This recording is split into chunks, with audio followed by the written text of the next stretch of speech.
बिछड़ी राजकुमारी। एक गांव में अजीत नाम का एक ग्वाला रहता था।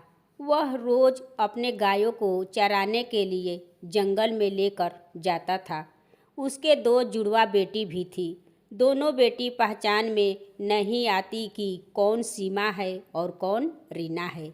अजीत की पत्नी ने हर रोज झगड़ा करती रहती कि हे भगवान, मुझे दो बेटियां दी है, दो बेटियां के जगह दो बेटे दिए होते। तब अजीत ने अपनी पत्नी को बोला कि इन दो छोटी छोटी बच्ची को तुम सारा दिन कोसती रहती हो, ये छोटी बच्ची ने तुम्हारा क्या बिगाड़ा है।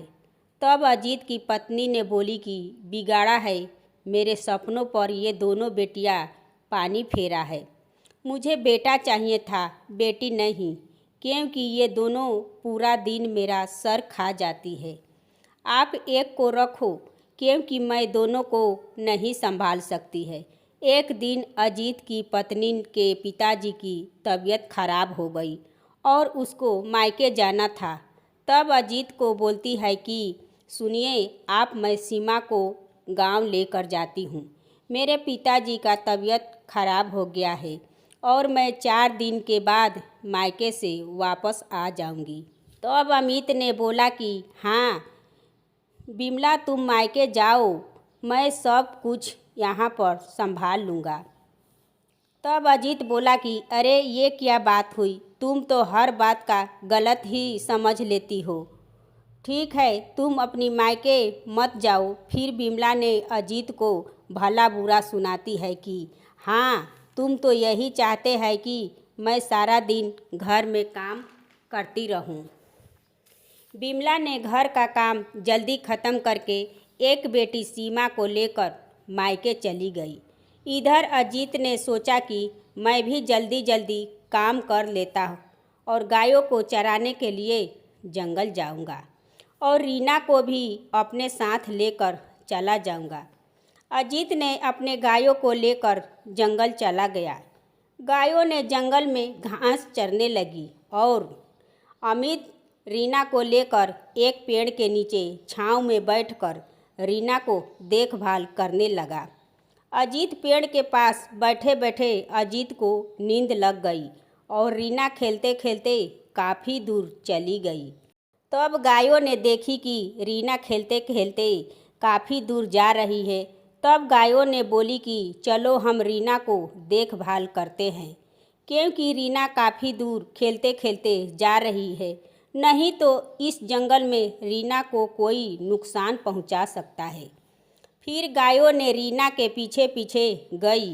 तब देखी कि उस जंगल में एक भयानक सा राक्षस रीना के पास आकर खड़ा है और बोल रहा है कि अरे वाह, आज कितने सालों के बाद इस जंगल में कितना सुंदर एक इंसान मिला है, आज तो खाने को मिलेगा। तब राक्षस ने उस रीना के पास जाने लगा और बोला कि इसको मैं पहले अपने गुफा की तरफ लेकर जाना पड़ेगा। जैसे ही राक्षस ने रीना के तरफ बढ़ रहा था, वैसे ही गायों ने उस राक्षस पर हमला किया। फिर राक्षस भाग निकला और दूसरे ही दिन फिर राक्षस ने उसी जंगल में गया जहाँ पर रीना खेल रही थी। तब राक्षस ने बोला कि आज तो मैं इसको अपना शिकार कर ही डालूँगा। तब फिर राक्षस ने रीना के पास जैसे ही आया, वैसे ही गायों ने अपने सींगों से मार मार कर भगा दिया और राक्षस ने बोला कि अब बस भी करो, मैं खुद ही चला जाऊँगा। तभी गाय हंसने लगी। तब राक्षस ने बोला कि मैं यहाँ पर कभी वापस नहीं आऊँगा। गाय ने बोली कि जब तुम फिर वापस आएगा तब तुम्हारा यही हाल होगा।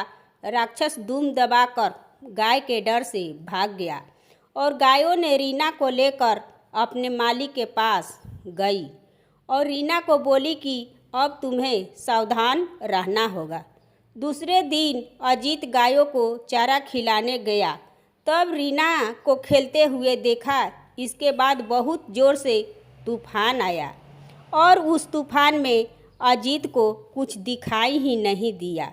तूफान काफ़ी देर तक रहा जब तूफान कम हुआ तब अजीत ने देखा कि अरे मेरी बेटी रीना कहाँ गई और मेरी गाय सब कहाँ गई, मुझे तो कहीं दिखाई ही नहीं देती। हे भगवान, सबको रक्षा करना। फिर अजीत ने निराश होकर घर वापस आ गया। फिर अजीत की 2 गाय भी आ गई, लेकिन एक गाय और एक उसकी बेटी रीना अभी भी वापस नहीं आई। 4 दिन बीत गया। जब बिमला अपनी मायके से सीमा को लेकर वापस घर आई तब देखी कि अजीत खूब रो रहा है। तब बिमला पूछी कि आप रो क्यों रहे हैं, बताओ तो। तब अजीत ने बताया कि तूफान आया और मेरी रीना और एक गाय उस तूफान में कहाँ चली गई, मुझे दिखाई ही नहीं दी। तब बिमला ने बोली कि आप चुप हो जाइए, मैं देखती हूँ। अजीत ने इधर आसपास के सभी घरों में जाकर पूछा, लेकिन किसी के यहाँ रीना और एक गाय नहीं मिली। अजीत और भी निराश हो गया। उधर गाय ने रीना को लेकर बहुत दूर चली गई थी और घर का रास्ता भटक गई। तब गाय ने बोली कि मैं रीना को अकेले ही छोड़ नहीं सकती, लेकिन रीना को देखभाल कैसे कर पाऊंगी। तब गाय ने एक राजा के पास आई और देखी कि राजा रानी को कोई संतान नहीं है और गांव के लोग उन्हें हर रोज़ ताना मारते हैं कि आपका कोई संतान नहीं है, क्यों न हम कोई बच्चे को गोद ले लूँ। मैं हर रोज़ ताना सुन सुनकर थक चुकी हूँ। इधर गाय ने राजा रानी की सारी बातें सुन ली। राजा ने रानी को बोले कि तुम ठीक कह रही हो रानी, मैं आज ही बच्चा को गोद लेकर आऊँगा।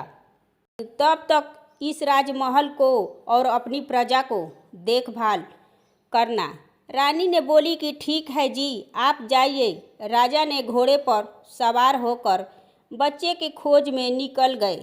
काफ़ी दूर जब जंगल में गए तो वहाँ देखे कि एक बच्चा की रोने की आवाज़ आ रही थी।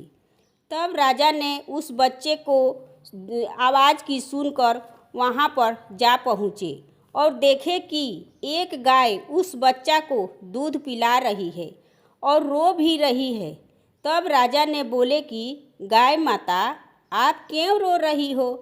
तब उस गाय ने सोची कि ये ज़रूर कोई अच्छा इंसान है। गाय ने अपनी हाल सुनाई कि तूफान में मैं रास्ता भटक गई हूँ और रीना भी मेरे साथ ही है, मैं रीना को कैसे संभालूँ।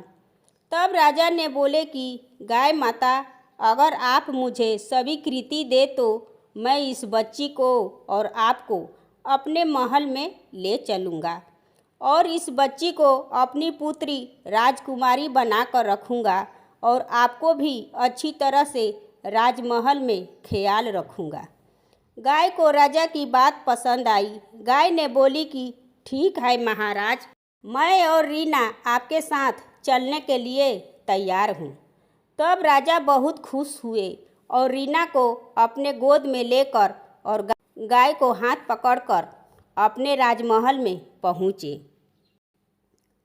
राजकुमारी ने राजा को देखी तो बहुत खुश हुई, ये बच्ची और गाय माता। तब राजा ने बोले कि हाँ। रानी ने बोली कि आप मुझे जल्दी बताइए। राजा ने अपने सिपाहियों को बुलाया और गाय को अच्छी तरह ख्याल रखने को बोला कि ये गाय माता आज से हमारा सदस्य है और इनका खास ध्यान रखा जाए। सिपाहियों ने बोला कि जी मालिक। राजा ने बच्ची को लेकर अंदर महल में गए और रानी से बोले कि रानी, लो ये बच्ची, आज से ये बच्ची हमारी सीता है। हमने तुमको वचन दिए थे ना, समझो भगवान ने इसे हमारे पास भेज दिया। तब रानी बोली कि महाराज, ये बच्ची आपको कहाँ मिली। तब राजा ने बताया कि ये बच्ची जंगल में गाय माता के पास मिली। तब रानी ने उस बच्ची को बहुत खास ख्याल रखने लगी और उस बच्ची का नाम सीता रख दी। सीता देखते ही देखते बड़ी हो गई और पूरे राजमहल में सीता की सुंदरता का चर्चा होने लगा। सीता बहुत ही सुंदर थी और हर रोज गाय को देखने भी जाती और गाय को घास भी खिलाती। इधर अजीत ने भगवान से प्रार्थना करता कि हे भगवान, मेरी बेटी और मेरी गाय जहाँ भी होगी उसे सही सलामत रखना। तब अजीत की छोटी बेटी बोली कि क्या हुआ पिताजी, आप इतना उदास क्यों है? मुझे लगता है कि आप कुछ छुपा रहे हैं, बोलिए पिताजी। तब अजीत बोला कि कुछ नहीं बेटी। अजीत ने अपनी छोटी बेटी के बारे में कभी नहीं बताया कि तुम्हारी एक जुड़वा बहन भी थी। तब तक उस गाय ने अजीत के पास आई और सब कुछ अजीत को बता दी। सीमा जिंदा है और वह राजकुमारी बन गई है। यह बात सुनकर अजीत और बिमला ने बोली कि देखो हमारे कितने अच्छे भाग्य है कि हमारी बेटी राजकुमारी बन गई है। तब बिमला ने बोली कि आप ठीक कह रहे थे कि मैं बहुत गलत थी। हमें लड़की और लड़के में कभी भेदभाव नहीं करना चाहिए। अपना पत्नी और एक बेटी को लेकर राजा के घर गए और अपनी बेटी को देखकर बहुत खुश हुए। सीमा ने रीना को बताई कि हम दोनों जुड़वा बहन हैं। तब राजा ने अजीत और उसकी पत्नी को और बेटी को अपने ही महल में रहने का बंदोबस्त किए और सब खुशी खुशी रहने लगा। और अजीत को भी अपनी बेटी मिल गई और राजा को भी राजकुमारी मिल गई। ये है बिछड़ी राजकुमारी की कहानी। ये कहानी आपको कैसी लगी कमेंट करें। मेरे चैनल को सब्सक्राइब करें एवं वीडियो को लाइक करें और ज़्यादा से ज़्यादा शेयर करें। धन्यवाद।